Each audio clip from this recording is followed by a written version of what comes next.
Video like जरूर कर लीजिए और ऐसे वीडियो लगातार फ्री में पाने के लिए चैनल को तुरंत सब्सक्राइब कर लीजिए और बेल आइकन को जरूर टैप कर लीजिए ताकि आगे भी सारे वीडियो आपको मिलते रहे। यूट्यूब में फॉलो करते हैं तो प्लीज ये वाला फ्री टेलीग्राम चैनल जरूर ज्वाइन कर लीजिएगा। सारे नोटिफिकेशन, सारे अपडेट यहीं पे आते हैं, ध्यान रखिए। Hello everyone, welcome you all to study for civil services के हमारे चैनल ओनली करंट अफेयर में। ये जो ओनली करंट अफेयर चैनल है जिसमें हम लोग डेली वीडियोस को अपलोड करते हैं, ये डेली वीडियोस में आज हमारा है 4 अगस्त। 3 दिन हम ऑलरेडी कंप्लीट कर चुके हैं और उन 3 दिन के वीडियोस में हम लोग ये देख चुके हैं कि क्या क्या इंपॉर्टेंट हमारे फैक्ट्स है।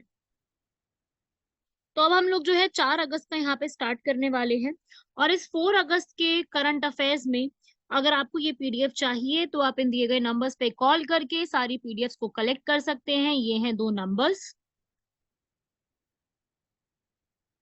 चलिए भाई स्टार्ट करते हैं हम लोग आज के हमारे करंट अफेयर्स को। सबसे पहला चीता रिलोकेशन के ऊपर, काफी इंपॉर्टेंट है। परचेजिंग मैनेजर्स इंडेक्स, ये एक इंडेक्स होता है, ये भी अपने को पढ़ना है डिटेल में। ऑनलाइन गेमिंग, क्योंकि अभी अभी हाल फिलहाल में इस पे जीएसटी का एक नया रूल आया है तो ये करंट अफेयर में आ गया।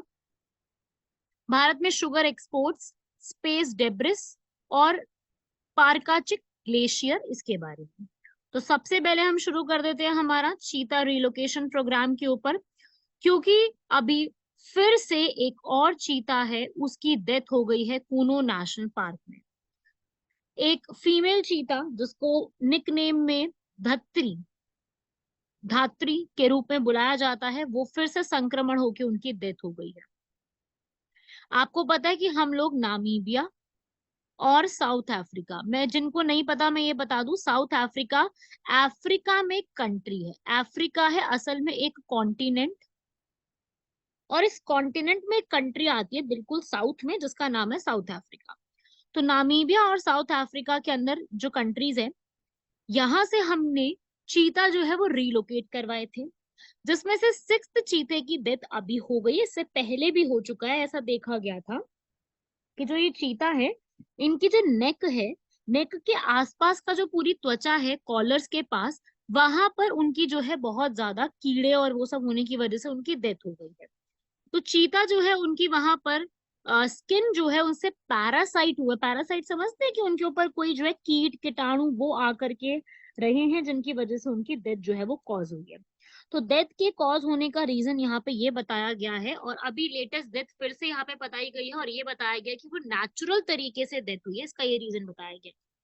ठीक है, तो अभी हाल फिलहाल में ये भी हुआ है। तो अभी बेसिकली चीता हमारे बहुत ही पुराने जो है ओल्डेस्ट कहे जाते हैं कैट्स की, उसमें आपको पता है ना, बिग कैट्स। अभी इंडिया ने इसके लिए एक अलग से बनाया भी है, इंटरनेशनल बिग कैट्स अलायंस। ठीक है,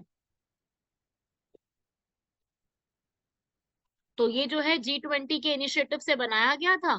तो अब ये जो बिग कैट्स है, ये बताया गया कि भाई ये बिग कैट्स में सबसे एक जो पुराने हैं चीताज हैं। और इंडिया में जो है इंडियन चीता तो मतलब बेसिकली कुछ होता नहीं है, अफ्रीकन चीता है। अफ्रीकन चीता जिनको हम साइंटिफिकली कहते हैं एक्िनॉक्स जुबैटस।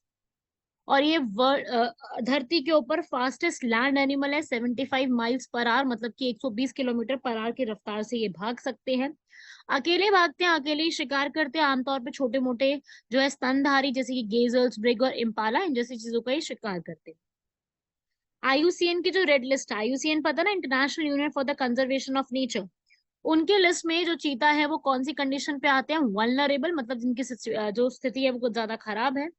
और एशियाटिक चीता भी है, क्योंकि इंडियन चीता जैसी कोई टर्म नहीं होती है। एशियाटिक है जो कि एशिया में रहने वाले हैं और बहुत ही कम स्पीशीज रह गई हैं, तो आप पढ़ सकते हो इनको। एकिनेक्स जुबैटस वेनाकिटस कहते हैं एशियाटिक चीता को, उनकी स्पीशीज यहाँ पे रहती है। और ये जो एक ऐसे एक लुप्त प्रिय उप प्रजाति है जो केवल लगभग 50 जीव ही जंगल में बाकी रह गए। अब एशियाटिक चीता जो है उनको क्रिटिकली एंडेंजर्ड कहा गया है आईयूसीएन की रेड लिस्ट में।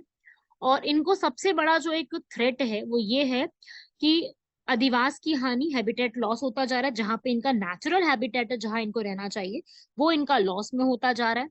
पोचिंग, पोचिंग का मतलब क्या होता है? इनका शिकार करना और मानव जाति के साथ आपस में संघर्ष, कॉन्फ्लिक्ट होना, ये बहुत कॉमन है। लेकिन चीता की प्रोटेक्शन करने के लिए भी बहुत सारे स्टेप्स हैं, हम लोग बहुत सारे स्टेप ले सकते हैं। बहुत सारी ऑर्गेनाइजेशन है, संगठन है जिन जो इनको स्टेप करते हैं या फिर इनको प्रोटेक्ट करते हैं, जैसे कि चीता conservation fund, world wild life fund, ऐसे कुछ फंड्स है जो कि यहाँ पे चीता की प्रोटेक्शन के बारे में बात करते हैं, ताकि चीता को प्रोटेक्ट किया जा सके। लोग जो उनकी पोचिंग करते हैं उसको स्टॉप करें, और साथ में लोगों को ये बताएं कि अगर हम चीता को कंजर्व करते हैं तो अपने क्या फायदे हैं उसके लिए। तो आईयूसीएन की रेड लिस्ट में ये वल्नरेबल है, ये हमारे लिए एक इंपॉर्टेंट कॉन्सेप्ट है। ये कई बार मतलब पूछा जा सकता है, इसमें वल्नरेबल की जगह एंडेंजर्ड लिख देंगे, क्रिटिकली एंडेंजर्ड लिख देंगे, तो इसमें कंफ्यूजन रहती है बच्चों को बहुत ज्यादा। तो आपको याद रखना है आईयूसीएन के रेड लिस्ट में ये वल्नरेबल की सिचुएशन में, मतलब एक ऐसी स्पीशीज है जिनका एक्सटिंक्शन हो सकता है, थ्रेटेंड है, ठीक है। और एशियाटिक चीता जो है, अफ्रीकन चीता जो है, वो इसी लिस्ट में आता है। मींस ये आगे चलने पे फ्यूचर में इनका काफी ज्यादा जो है विलुप्त होने का जोखिम काफी ज्यादा है। तो उसके ऊपर सबसे बड़े इनके थ्रेट क्या क्या है? सबसे पहला थ्रेट है अधिवास की हानि, हैबिटेट लॉस इनका हो रहा है, क्योंकि चीता को शिकार करना है तो उसके लिए एक विशाल और खुले स्थान की आवश्यकता होती है, ठीक है। और मानव जैसे आबादी बढ़ती जा रही है, उनका आधिकारिक जो आवास है वो वैसे भी यहाँ पर, मतलब जहाँ पे उनका आवास होना चाहिए वहां पे मानवों का आवास बढ़ता जा रहा है, जिसकी वजह से उनकी अब जो पॉपुलेशन है वो और कम होती जा रही है, क्योंकि उनको रहने के लिए बहुत खुला एरिया चाहिए, बहुत ज्यादा जंगल चाहिए बड़े। इनका अवैध शिकार बहुत ज्यादा होता जा रहा है, ठीक है, क्योंकि उनके शरीर के अंगों को आगे चल के सेल किया जाता है और आगे इसको काफी बड़ी मार्केट में इसको बेचा जाता है। मानव जाति के साथ उनके काफी सारे आपस में भी संघर्ष हो रहे हैं। तो इन सब की वजह से यहाँ पर जो है चीता को काफी ज्यादा थ्रेट जो है वो देखने को मिल रही है।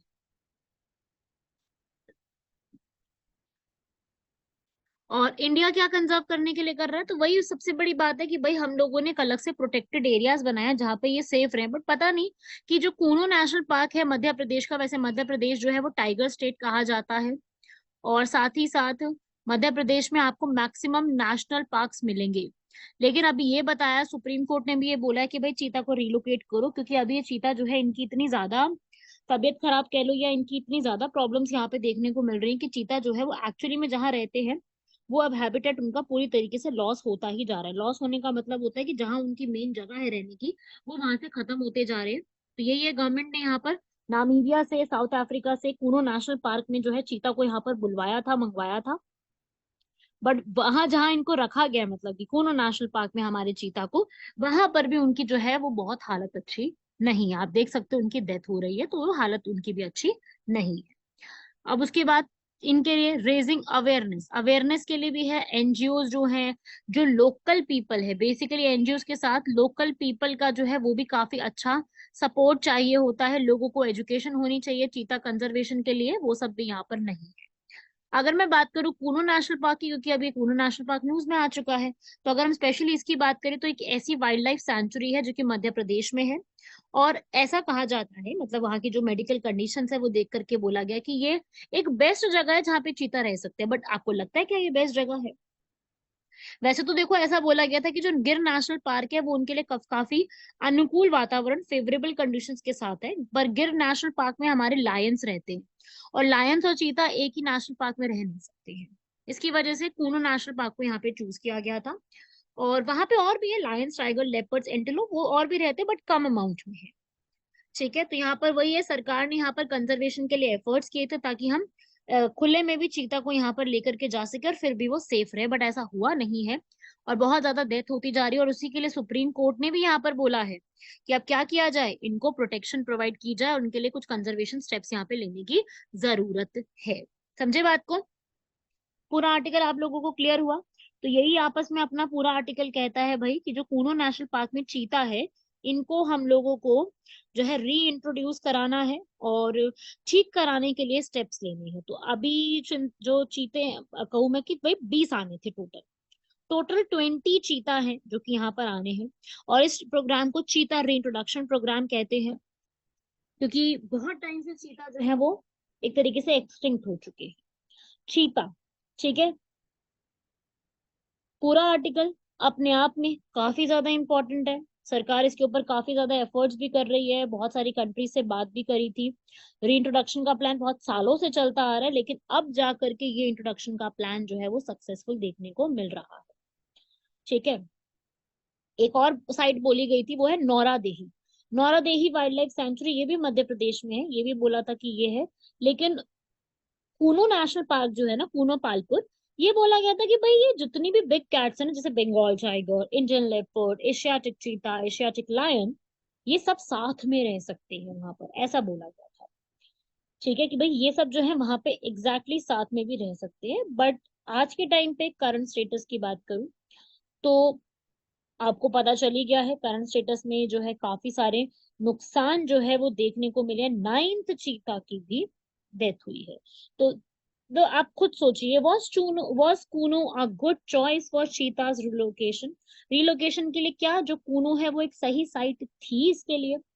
ठीक है, चीता में धत्री, साशा, उदय, दक्ष, सूरज, तेजस और उनके 3 आगे कब्ज, इन सब की डेथ हो चुकी है। एक ही साल में जब ये इंट्रोड्यूस हुए उससे पहले इनकी डेथ हो गई है। तो ये एक सही चॉइस नहीं है, इसके ऊपर काफी डिबेट है। 1952 से भारत में चीता एक्सटेंट घोषित कर दिए गए हैं। फिर सरकार उसमें प्रोजेक्ट चीता लेकर के आ रही है, नई नई चीजें लेकर के आ रही है। 2 फेजेस में डिसाइड किया था कि भाई 8 चीता जो है पहले हम नामीबिया से लाएंगे और 12 जो है वो हम लोग साउथ अफ्रीका से लाएंगे, तो टोटल 20 चीता इंडिया में रहेंगे। ठीक है, लेकिन धीरे धीरे करके डेथ होती ही जा रही है। ऐसा बोला जा रहा है कि भाई जो मॉनिटरिंग टीम है क्या वो गलत कर रही है, एफर्ट सही नहीं आ रहे, मेडिकल रिव्यू सही नहीं हो रहा है, तो सुटेबल हैबिटेट तैयार नहीं है। तो एक्सपर्ट्स का अलग अलग राय है यहाँ पर। काफी सारे एक्सपर्ट्स ने बोला है कि भाई यंगर चीता लेकर के आओ। ओल्ड चीता, ये भी बोला गया कि भाई ओल्ड चीता है इसकी वजह से ये प्रॉब्लम आ रही है। तो यही बात बोली गई है कि भाई यंगर चीता से नहीं होगा, मतलब ओल्ड चीता से नहीं होगा, यंगर चीता को रीइंट्रोड्यूस कराओगे तो माइट भी एक अच्छा रिजल्ट, एक अच्छा चीज यहाँ पे देखने को मिल सकता है। ठीक है, समझे बात को? तो ये भी है ऐसी चीजें। तो ये एक पूरा है। आप बताइएगा जरा, क्या लगता है आपको कि ये कूनो एक सही चॉइस था इस चीज के लिए? लाइक डू यू थिंक कि जो सरकार ने ये स्टेप लिया, स्टेप सही था, मैं वो नहीं बोलूंगी, हमने जो है दूसरी कंट्री से यहाँ पे किया रिलोकेट, पर कूनो सही चॉइस था इसके लिए या फिर कोई और नेशनल पार्क इसके लिए सही चॉइस होगा, वो आप कमेंट बॉक्स में बताइएगा। पढ़ते हैं, हमारा सेकेंड आर्टिकल है परचेजर्स मैनेजर्स इंडेक्स, क्रय प्रबंधक सूचकांक। अभी भाई जो पीएमआई है वो ये मतलब पीएमआई इंडेक्स में देखने को मिला है कि जो भारत का विनिर्माण उत्पादन मतलब मैन्युफैक्चरिंग जो होता है वो 4 महीने के निचले स्तर पे अब आ चुका है। मतलब कि अक्टूबर से मतलब काफी ज्यादा जो है उसकी कमी देखने को मिल रही है, सीजनली ड्रॉप हुआ है। अक्टूबर में 55.3 था, सितंबर में 55.1 था। ऐसे करते करते जो हमारा मैन्युफैक्चरिंग सेक्टर है उसने कई बार जो है पिछले 3 सालों में बहुत ज्यादा सर्ज दिखाया है, मतलब काफी वृद्धि दिखाई है। मुद्रास्फीति की दरें नीचे आ रही जिससे उत्पादकों की कीमतों पर दबाव पड़ा है। जो एक्सपोर्ट के ऑर्डर है वो बढ़ रहे हैं, लेकिन ओवरऑल जो है यहाँ पर हमारा काफी कम देखने को मिल रहा है। ठीक है, तो इस तरीके से जो है ये एक पूरा आर्टिकल है जो कि ये कहता है कि भाई जो हमारी मैन्युफैक्चरिंग है, यहाँ पे आप पढ़िए, जो हमारी मैन्युफैक्चरिंग है 4 महीने के निचले स्तर पर अभी आ गया है। तो यहाँ पर काफी गिरावट देखने को मिली है। फर्स्ट पॉइंट आप रीड कर सकते हो, अक्टूबर का यहाँ पे आया है, पिछले महीने का, पिछले साल का, तो उससे ही ये पता चला है। और ये इंडेक्स जो होता है वो यहाँ पर अपने को ये बताता है कि हमारी परफॉर्मेंस क्या चल रही है मैन्युफैक्चरिंग और सर्विसेज सेक्टर में। मैन्युफैक्चरिंग हमारा द्वितीय क्षेत्र होता है जिसे हम सेकेंडरी सेक्टर भी कहते हैं, और सर्विसेज हमारा टर्शरी सेक्टर होता है, तृतीय तृतीय क्षेत्र। तो ये जो है इस तरीके से ये जो हमारे सेक्टर्स हैं ये यहाँ पर परचेजिंग के बारे में बताते हैं कि भाई परचेजिंग हमारा न्यू ऑर्डर क्या है, हमारी प्रोडक्शन क्या है, हमारी एम्प्लॉयमेंट क्या है, डिलीवरी, सप्लाईज, इन्वेंट्रीज, ये सारी चीजें पता चलती है परचेजिंग के मामले में। तो ये सारी चीजें जो है एक रिजल्ट मंथली सर्वे बताता है जिसमें हमें ये पता चलता है कि पहले के कुछ महीनों में हमारा कितना कितना रिजल्ट रहा है। और ये दोनों चीजें सेपरेटली बताता है, ये इंपॉर्टेंट है, मैन्युफैक्चरिंग और सर्विसेज दोनों का सेक्टर बताता है। इसमें अब जो है एक अब न्यू ऑर्डर्स भी आते हैं कि हमने न्यू ऑर्डर्स कितने लिए, पुराने से नए कितने आए हैं, कितनी उनकी प्रोडक्शन बढ़ी है, एम्प्लॉयमेंट कितना जनरेट हुआ है उसकी वजह से, और हमने डिलीवरी कितनी टाइम पे करी है, और उसमें क्या क्या चेंज आए हैं अगर कोई कंपनी ने उसको बनाया है, और आगे उसमें इम्प्रूवमेंट किस तरीके से आई है, वो सारी चीजें जो है यहाँ पर वो, ये पूरा एक इंडेक्स काफी अच्छा इंडेक्स है। तो ये इंडेक्स हमको पूरी इस बारे में एक्सप्लेन करता है, तो ये भी आप लोगों को याद रखना है। पीएमआई कहते हैं इसको, परचेजर्स मैनेजर इंडेक्स। इसकी इंपॉर्टेंस क्या है वो आप लोग बहुत अच्छे से समझ सकते हो अगर आपको कोई पता चल जाए। आपको जैसे मॉक टेस्ट देती हूँ, आपको हर महीने आप मॉक टेस्ट दो, हर हफ्ते मॉक टेस्ट दो, तो आपको अपनी जो परफॉर्मेंस होती है वो पता चलती है ना, कि मेरी परफॉर्मेंस कहाँ पे कौन से सब्जेक्ट में डाउन जा रही है, मुझे करंट अफेयर पढ़ने हैं, या मुझे हिस्ट्री पढ़ना है, या मुझे ज्योग्राफी पढ़ना है, या पॉलिटी पढ़ना है, आपको पता रहता है। सेम उसी प्रकार से हमें भी यहाँ पर पता रहता है कि भाई हमारी जो परफॉर्मेंस है वो कितनी किस प्रकार से जा रही है, कितना कितना उसके अंदर उछाल आया और कितना कितना उसमें ड्रॉप आया है। तो ये एक उसी तरीके से इंपॉर्टेंस है इसकी, क्योंकि हमें बहुत जल्दी इंडिकेटर मिल जाता है, बिजनेस की एक्टिविटी में नजर रहती है कि भाई किस जगह पे क्या है और किसको हम ग्रो कर सकते हैं, और आगे आने वाले समय में हमारे यहाँ पर किसकी ग्रोथ ज्यादा होगी ये भी प्रिडिक्शन करना, भविष्यवाणी करना थोड़ा आसान हो जाता है, क्योंकि किसकी तरफ रुझान होगा पता चल जाता है ना। जैसे इलेक्शंस होते हैं, इलेक्शन का रिजल्ट आने से पहले एग्जिट पोल होते हैं, रुझान किस तरफ है वो पता चल जाता है। सेम उसी प्रकार से ये भी हमें एक इन्फॉर्मेशन देता है पूरे साल भर की। इकोनॉमिक सर्वे आने से पहले ये हमें बहुत हर महीने की एक एक रिपोर्ट जो है वो जारी करके बताता रहता है, ठीक है।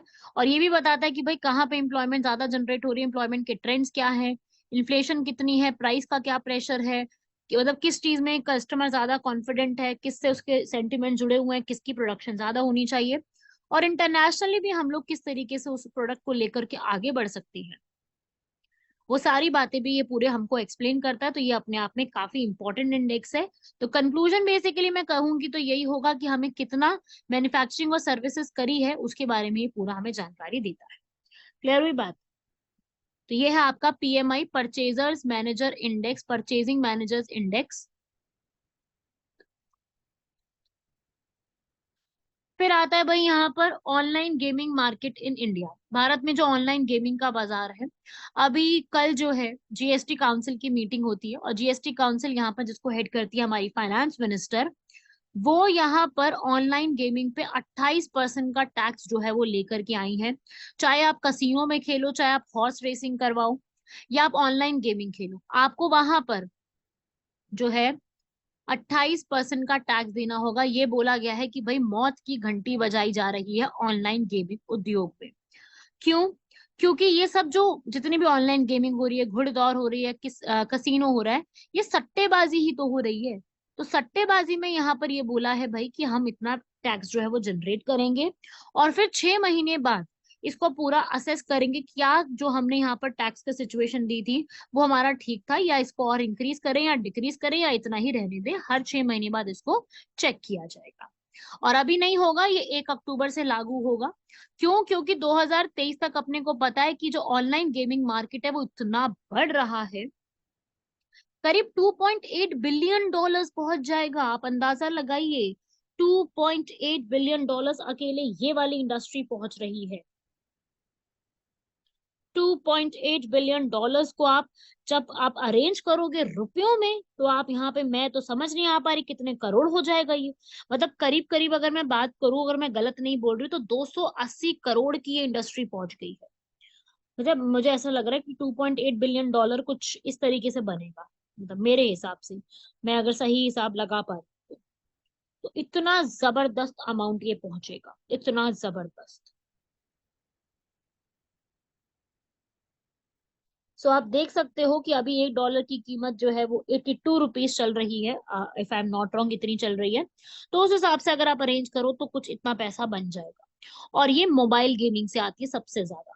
तो ये जो है ना, ये सरकार यहाँ पे लेकर के आई है, और भारत के अंदर 400 मिलियन से भी अधिक ऐसे लोग हैं जो कि यहाँ पर अभी गेमिंग को पूरा यहाँ पर सपोर्ट करते हैं। तो ये भी आपको पता होना चाहिए कि यहाँ पर लोग जो है यूज कर रहे हैं, 400 मिलियन लोग। तो ये इतना बड़ा अमाउंट है, लोग यहाँ पर जो है इस पूरे यूजर्स बने हुए हैं, इतना हद ठीक है, मतलब आप 400 मिलियन पीपल आप कह लो, 40 करोड़ लोग हैं करीब। 400 मिलियन का मतलब एक जीरो कम कर दो, उसमें करोड़ लगा दो, तो आपका आंसर बन जाएगा 40 करोड़। ठीक है, तो उस हिसाब से मतलब, और यंग है सबसे ज्यादा। और ऐसा नहीं है कि एक जेंडर के, हाँ मेल ज्यादा है ये है, लेकिन फीमेल भी इसमें इन्वॉल्व है, इवनली डिस्ट्रीब्यूटेड है। तो आप देख लो भाई, अंदाजा लगा लो ये सारे की कितनी बड़ी इंडस्ट्री बन चुकी है। तो गवर्नमेंट यहाँ पर अभी भी कोई जो है एक जो है इसमें कि भाई क्या है, इसके क्या नुकसान है, और इसका क्या एक तरीके से फ्रेमवर्क होना चाहिए, वो नहीं है आज भी इंडिया में। एमपीएल, ड्रीम 11, मुझे पता नहीं और कौन कौन सी इतनी सारी जो है ऐप हैं, वो सब यहाँ पर अच्छी खासी आज भी इस्तेमाल की जा रही है। लोग इस पे आज भी बहुत भरोसा करके अपना पैसा लगा देते हैं। कितने ही लोगों को यहाँ पर आपने घर बर्बाद होते सुना होगा, क्योंकि स्मार्टफोन सबके पास है, डेटा सबके पास है, आसानी से तो डेटा मिल जाता है, 4G 5G आसानी से मिल जाता है, पॉपुलैरिटी लाइव स्ट्रीम की बढ़ती जा रही है इतनी। तो ये तो बहुत कॉमन सी हो गई है, हर व्यक्ति इस पे बहुत ज्यादा फोकस करता है, बहुत इजीली इसको, इसकी जो है वो तरीके समझ में आ जाते हैं, और वो हो जाता है ये सब। तो वही है, सरकार ने इस पे किया है। अब देखो इसका क्या रिजल्ट आता है, अच्छा है बुरा है, 28% ज्यादा है, नहीं होना चाहिए था या होना चाहिए था, वो तो एक आगे की बात है, वो हमें जल्द ही आगे पता चलेगा क्या है। बाकी इस पे इसके रेपरकशंस क्या होंगे, इसके कॉन्सिक्वेंसेस क्या होंगे, वो भी हम डिस्कस करेंगे। तो अभी जीएसटी काउंसिल बताया था ना मैंने कि जीएसटी काउंसिल आई है, तो जीएसटी काउंसिल जो है भाई, वो जीएसटी से जुड़ी हुई सारी चीजों को बार बार रिव्यू करने के लिए बैठती है, जिसके हेड होती है हमारी फाइनेंस मिनिस्टर, जैसे कि अभी मिसेस निर्मला सीतारमन है। ठीक है, तो उसके बाद बाकी स्टेट और यूटी से सारे एक्सपर्ट्स आते हैं, एंड दे विल डिसाइड कि क्या करना है। और जीएसटी आपको पता है हमारे कॉन्स्टिट्यूशन में 101 नंबर अमेंडमेंट एक्ट 2016 में ऐड हुआ था, और इसकी वजह से हमारे कॉन्स्टिट्यूशन में एक आर्टिकल ऐड हुआ है, आर्टिकल 279A। इसको रट लो अभी लोग सभी, कि भाई आर्टिकल 279A किससे जुड़ा हुआ है। और इस कमेटी की जितनी भी बातें होंगी वो हर स्टेट को माननी ही पड़ेगी। ऐसा नहीं कि कोई स्टेट मना कर दे कि भाई साहब हम तो नहीं मान रहे, ऐसा नहीं है, बाइंडिंग है। बाइंडिंग का अर्थ समझते हैं ना, माननी पड़ेगी, नहीं तो एक्शन लिया जाएगा उनके ऊपर। ठीक है भाई, पढ़ लो यहाँ पर। इस काउंसिल के पास पूरा जो है वो जीएसटी के स्लैब्स में भाई ये बताना कि किस पे 5% रहेगा, किस पे 12% है, किस पे 18% और किस पे 28% है, ये भी बताएगी। और किन आइटम्स को इससे छूट मिलनी चाहिए वो भी बताएगी, और प्रोसीजर क्या होना चाहिए वो भी बताएगी, जीएसटी कैसे हम इम्प्लीमेंट करेंगे वो भी समझाएगी। तो सारी चीजों को यहाँ पर जो है ये अच्छे से बताती है, हर बार इसको रिव्यू करती है। अभी कुछ टाइम पहले इन्होंने हॉस्टल के जो है उसके ऊपर भी जीएसटी लगाने का फैसला किया, हॉस्टल के रेंट के ऊपर, और बहुत सारे पीजी और रेंट के ऊपर काफी सारी जगह पे जीएसटी लगाए। तो ये सब पूरा ये काम देखती है। ठीक है, रेट्स के बारे में डिसाइड करती है, छूट किस में मिलेगी, आप रजिस्ट्रेशन कब करा सकते हैं, क्या प्रोसेस रहेगा, और कभी मान लो किसी के ऊपर डिस्प्यूट हो जाता है किसी स्टेट और सेंटर के बीच में आपस में, तो उसको कैसे सुलझाया जाएगा, वो हर एक चीज का निर्णय लेने के लिए जीएसटी काउंसिल यहाँ पे बैठी हुई है। ठीक है, और अगर कभी किसी को यहाँ पर कुछ गलत हो जाता है किसी के साथ जीएसटी से जुड़ा हुआ, तो आप जीएसटी की अपीलेट ट्रिब्यूनल, बात सुनिए, अपीलेट वर्ड कहीं भी आया है उसका सीधा सा अपने आप में मीनिंग होता है कि आप वहां पे अपील करके पहुंच रहे हो, आप अपनी ग्रीवेंसेस लेके पहुंच रहे हो, शिकायतें लेके पहुंच रहे हो। आप अपीलेट ट्रिब्यूनल को याद कर लो कि ये एक तरीके का हर जगह पे शिकायत निवारण केंद्र होता है, याद कर लो। डब्ल्यूटीओ के पास भी है, बहुत सारी जगह के पास अपने अपीलेट ट्रिब्यूनल होता है, जो कि यहाँ पर आप आप सीधा अपील कर सकते हो। ठीक है, इसके हेडक्वार्टर्स अभी दिल्ली में बने हुए हैं, ये इसी एक्ट के तहत बनाया गया है, जो कि जीएसटी के लिए जितने भी प्रॉब्लम्स होते हैं उसको सुनती है, यहाँ पर इश्यूज को देखती है, रिफंड देखती है, पेनल्टी देखती है, किसने जीएसटी फिल किया है नहीं किया है, कैसे किया है, कौन सी घपलेबाजी की है, कौन सी चोरी करी है, या उसमें क्या एक्स्ट्रा हो गया, हर एक चीज की ये जानकारी यहाँ पे देती है। और जो भी डिसीजन लेती है और बताती है वो सब जीएसटी काउंसिल को यहाँ पर देखना पड़ता है। और इसमें जितने भी लोग होंगे वो प्रेसिडेंट और सेंट्रल गवर्नमेंट मिलके तैयार करेंगे, और वो सारे लोग जो हैं वो कौन होते हैं, वो एक्सपर्ट्स होते हैं फाइनेंस, अकाउंट्स, इकोनॉमिक्स के। तो ये सारे लोग बताते हैं, और जितने भी यहाँ पे डिसीजन लिए जाते हैं वो जीएसटी के अथॉरिटीज पे पूरी तरीके से बाइंडिंग होते हैं। बाइंडिंग का अर्थ होता है कि मानने पड़ते हैं। और अगर आप इनके डिसीजन को और चैलेंज करना चाहते हो तो आप बिल्कुल जा सकते हो हाई कोर्ट या सुप्रीम कोर्ट। ये लाइन इंपॉर्टेंट है, ये बात कई स्टूडेंट्स को नहीं पता होगी, तो आप इसको भी एक बार याद करके लिख लीजिएगा। ठीक है, तो जीएसटी अपीलेट ट्रिब्यूनल क्या करती है? अपीलेट न्यायाधीकरण, ये जो है आदेशों के विरुद्ध जो भी सुनवाई आती है उसको देखती है, जीएसटी के लॉस को देखती है, और सबके बीच में जो एक डिस्प्यूट्स होते हैं उसको भी सेटल डाउन करती है। जीएसटी अथॉरिटीज में टैक्स पेयर जो होते हैं उनके अगर अगेंस्ट कुछ भी गलत किया है वो भी देखती है। तो आज के टाइम पे जैसे जीएसटी यहाँ पे लगा दिया गया है, ऑनलाइन गेमिंग मार्केट जो बढ़ता जा रहा है उसकी वजह से ये सारी चीजें जो है गवर्नमेंट ने स्टेप लिया है। सही लिया है या गलत लिया, मुझे कमेंट बॉक्स में आप जरूर बताइए कि आपको क्या लगता है कि ये स्टेप सही लिया गया है, क्या ये चीज सही है? जितने भी ऑनलाइन गेमिंग यूजर्स हैं ऑब्वियसली उनके लिए तो बिल्कुल सही नहीं है।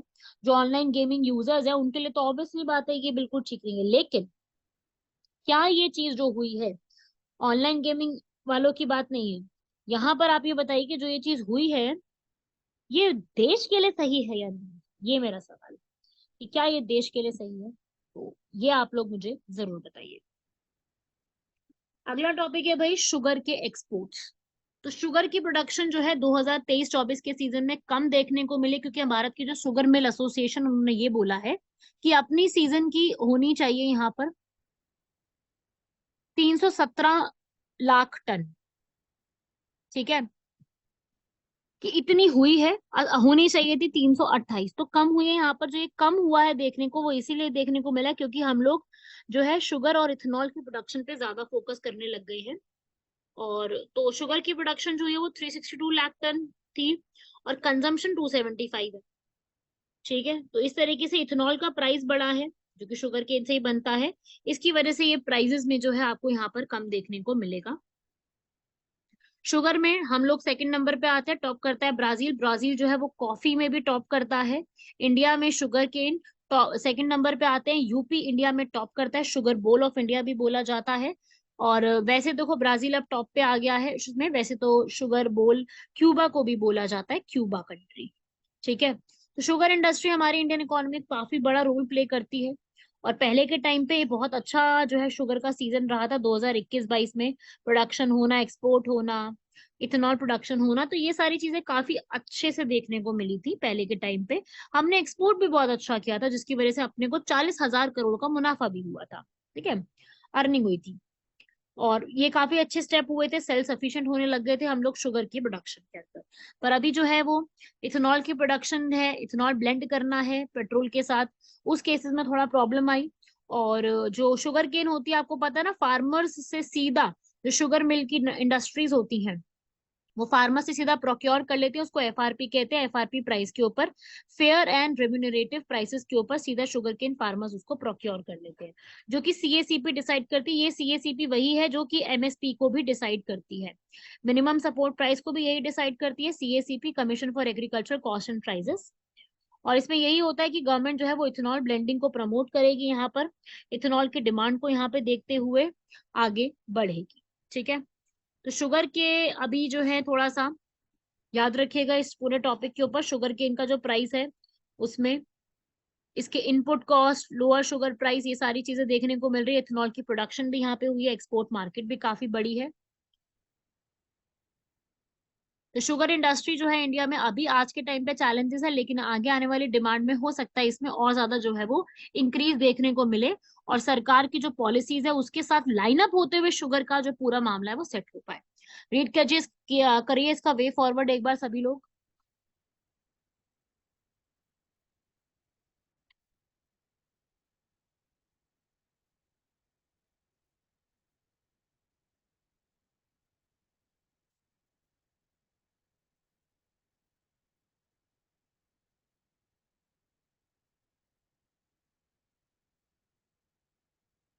बढ़ते हैं हमारे नेक्स्ट आर्टिकल की तरफ, स्पेस डेब्रिस। ऑस्ट्रेलिया के शोर पे अपनी भारत का इसरो की जो रॉकेट है उसके कुछ टुकड़े देखने को मिले हैं, जो कि करीब करीब, डेब्रिस का मतलब होता है वेस्ट मटेरियल या उससे बचा कुचा सामान। 1 मीटर लंबा 1 मीटर वाइड यहाँ पे देखा है, और ऑस्ट्रेलिया की स्पेस एजेंसी ने उसको बचा करके इसरो के साथ यहाँ पर दिया गया है कि इसको हम चेक करेंगे यहाँ पर। और इसरो ने भी इस चीज के लिए कंफर्म कर दिया है कि वो जो टूटा हुआ टुकड़ा मिला है वो हमारे ही पीएसएलवी रॉकेट का है। मतलब वो एक ऐसा टुकड़ा हो सकता है जो कि शायद पूरी तरीके से जला नहीं होगा एटमॉस्फेयर में जाने से पहले, और फिर वहीं जाके ओशन में गिर गया होगा। तो ये बात बोली गई है। तो ऑस्ट्रेलिया की जो स्पेस एजेंसी और हमारा जो इसरो दोनों मिलकर काम कर रहे हैं कि हम लोग इस पे कैसे अब आगे सिचुएशन को हैंडल कर सकते हैं। तो स्पेस डेब्रिस का मतलब वही होता है कि एक सही चीज नहीं है, डेब्रिस हो गया, वेस्ट हो गया, एक ह्यूमन मेड प्रोजेक्ट था और वो अब टूट चुका है वहां से। ठीक है, जो खराब सैटेलाइट हो जाती हैं या जो खराब हो गई, जिनका कोई यूज नहीं है, विस्फोट होने की वजह से प्रॉब्लम हो गई, तो बहुत सारे ऐसे स्पेस डेब्रिस है जो कि अभी भी आपको देखने को मिलेंगे, एटमॉस्फेयर में है। तो उससे अब इसे प्रॉब्लम क्या हो सकती है कि कल को चलो ये तो ओशन में मिल गया तो ठीक है, पर स्पेस में अगर कोई डेब्रिस ऐसा है जो बेकार से पड़ा हुआ सैटेलाइट है जिसका कोई यूज नहीं है, तो जो नई आने वाली सैटेलाइट है उसके ऊपर प्रॉब्लम क्रिएट कर सकता है। कोई नया स्पेसक्राफ्ट आ रहा है, कोई एस्ट्रोनॉट आ रहा है, उसके बीच में दो कोलिजन कर सकता है। और अगर मान लो दो पीस हो जाते हैं स्पेस डेब्रिस के, अगर उनके आपस में बीच में टकराव हो जाता है तो वहां से प्रपातन कास्केडिंग इफेक्ट भी हो सकता है, जो और ज्यादा अपने को नुकसान देगा कि हम नई सैटेलाइट लॉन्च ना कर पाए।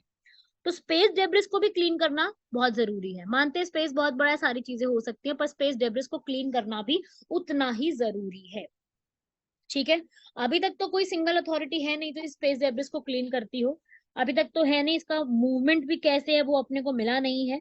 तो बहुत सबसे बड़ी बात है, डिफिकल्ट बहुत है।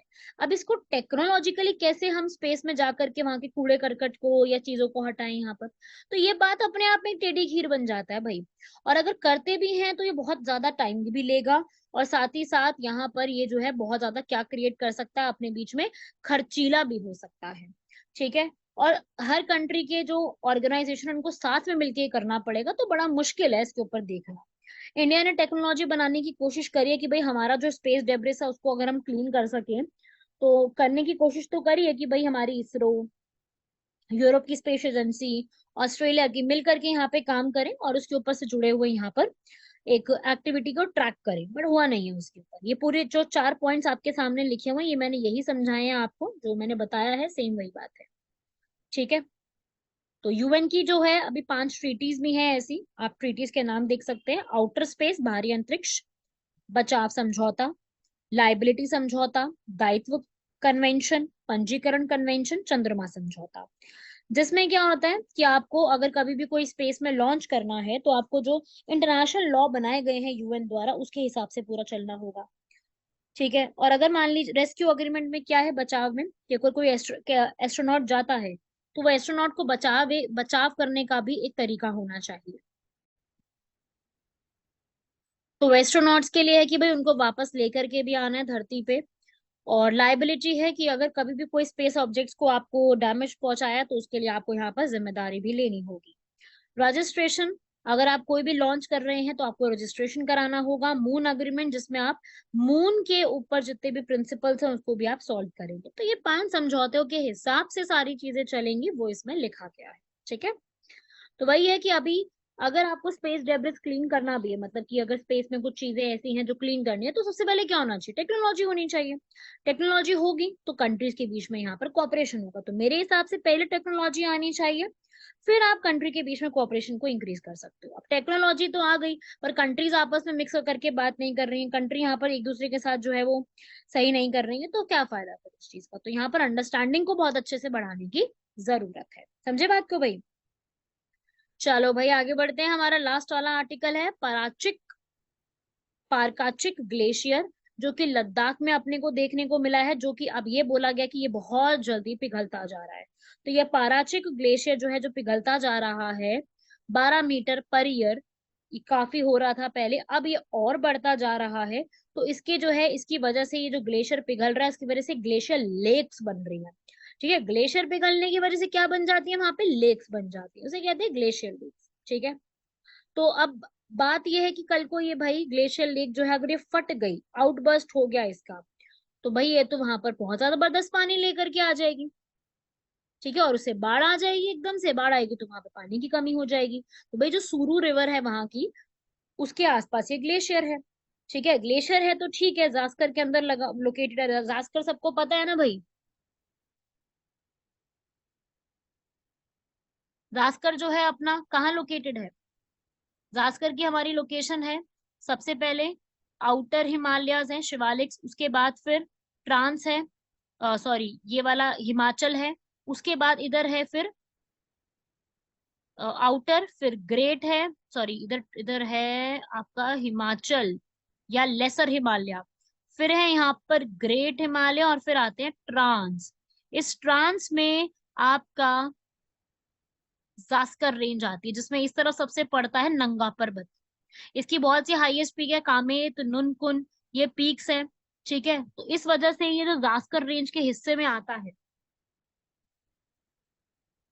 ये पूरा एक ग्लेशियर, आपसे इस ग्लेशियर का नाम पूछा जा सकता है कि इस ग्लेशियर की लोकेशन कहाँ पे है। ये एग्जाम में क्वेश्चन सीधा डायरेक्टली आपसे बन सकता है, तो इसको भी आपको पढ़ के जाना है। यहाँ पे क्लाइमेट भी आप देख सकते हैं, इस जास्कर रेंज में आपको काफी ज्यादा स्नो लेपर्ड्स, आइबेक्स, बर्ड्स सारे देखने को मिलेंगे। पॉपुलेशन यहाँ पे कम है, ठीक है, क्योंकि यहाँ पे रहना पॉसिबल नहीं है। ठीक है भाई, चलिए आगे बढ़ते हैं।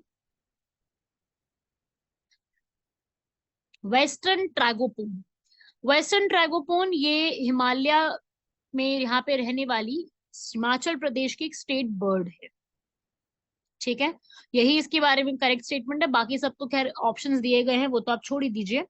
आपको बेसिकली पढ़ना है कि ये जो है एक हिमाचल प्रदेश की स्टेट बर्ड में काउंट की जाती है। ठीक है, तो ये पढ़ लीजिए भाई, वेस्टर्न ट्रैगोपोन। वेस्टर्न ट्रैगोपोन बहुत ही ब्यूटीफुल सी बर्ड है, जिनको किंग ऑफ बर्ड्स के नाम से भी जाना जाता है, और ये हिमाचल प्रदेश की स्टेट बर्ड के रूप में काउंट की जाती है, जो कि अकेले हिमाचल में नहीं है, जम्मू कश्मीर में भी है, गढ़वाल रीजन में भी है काफी हद तक, और हिमाचल प्रदेश के ग्रेट हिमालयन नेशनल पार्क में ये लोकेटेड है, जो कि ज्यादातर लीव्स, शूट, सीड्स इन्हीं को ज्यादा खाते हैं, लेकिन आज के टाइम पे इनको थ्रेट देखा गया है, इनकी कमी देखी गई है, जो कि बहुत ज्यादा रिड्यूस होती जा रही है, ऐसा इसके बारे में बताया। ठीक है भाई, ऐसे एक और क्वेश्चन है, एम पावर का मेजर। ये एम पावर का जो मेजर है, ये जो देखा गया, इसमें क्या है, ये वो WHO ने रूल्स बनाए हैं ताकि टोबैको की डिमांड को यहाँ पे कम किया जा सके, उसे कहते हैं empower measures. Empower के उपाय, मतलब कि टोबैको की जो डिमांड है उसको कैसे रिड्यूस किया जा सकता है। ठीक है भाई, इसकी एक्सप्लेनेशन भी देखेंगे। एम का मतलब होता है मॉनिटर करना, किसका कितना यूज है, पी का प्रोटेक्ट करना, ओ से ऑफर करना, डब्ल्यू से वॉर्न करना, ई से एनफोर्स करना, और आर से टैक्सेस को बढ़ा देना। तो इस तरीके से जो है ये एम पावर के मेजर्स है जो कि यहाँ पर अपनाए गए हैं। तो ये आप लोगों को यहाँ पर पढ़ने हैं, एम पावर से क्वेश्चन आ सकता है कि एम पावर के मेजर्स क्या होते हैं। सो ये था आज का हमारा पूरा आर्टिकल्स। इसमें से जितने आप लोगों ने आर्टिकल्स यहाँ पे पढ़े हैं, इसमें से आपसे जो क्वेश्चंस हैं ये बहुत इंपॉर्टेंट बन जाएंगे। क्वेश्चंस अपने आप में काफी जरूरी है। उसके अलावा जो ग्लेशियर का पॉइंट है, ये प्रीलिम्स के लिए ज्यादा इंपॉर्टेंट रहेगा, ग्लेशियर का पॉइंट।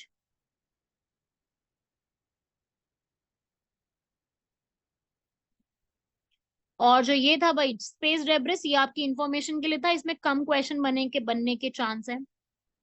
शुगर के बारे में जो मैंने फैक्ट्स बताए, FRP के बारे में बताया, मैंने ये बताया कि भाई शुगर इंडस्ट्री का क्या सिचुएशन है, इंडिया कौन से नंबर पे आता है, ये इंपॉर्टेंट है। उसके बाद ये GST वाला तो 110% आपके लिए काफी ज्यादा इंपॉर्टेंट है, क्योंकि GST का अपीलेट ट्रिब्यूनल हो गया, इसका काम हो गया, ये सब आपसे कई बार पूछा जा सकता है। ठीक है, गेमिंग इंडस्ट्री कितना टैक्स लगाया ये पता होना चाहिए। PMI ये बहुत इंपॉर्टेंट है, इस पूरे को अच्छे से स्टडी करना PMI के ऊपर। उसके बाद आपका फर्स्ट वाला जो आर्टिकल था भाई, ये वाला फूनो, ये तो मैंने बहुत डिटेल में आप लोगों को ऑलरेडी समझाया, तो ये तो आपको वैसे जैसे बताया है उसी टाइप से पूरा पूरा स्टडी करना है, उसमें सारी चीजों को अंडरस्टैंड करने की जरूरत है। ठीक है, तो इस तरीके से आपको जो है ये पूरे पूरे आर्टिकल्स को लर्न करना है, एक एक चीज को पढ़ना है, और इसी तरीके से आप पूरा कवर अप करेंगे। ठीक है भाई, हो जाएगा सबको ये 6 articles learn, this is very very important. इस पूरे को आप अच्छे से रीड करिएगा,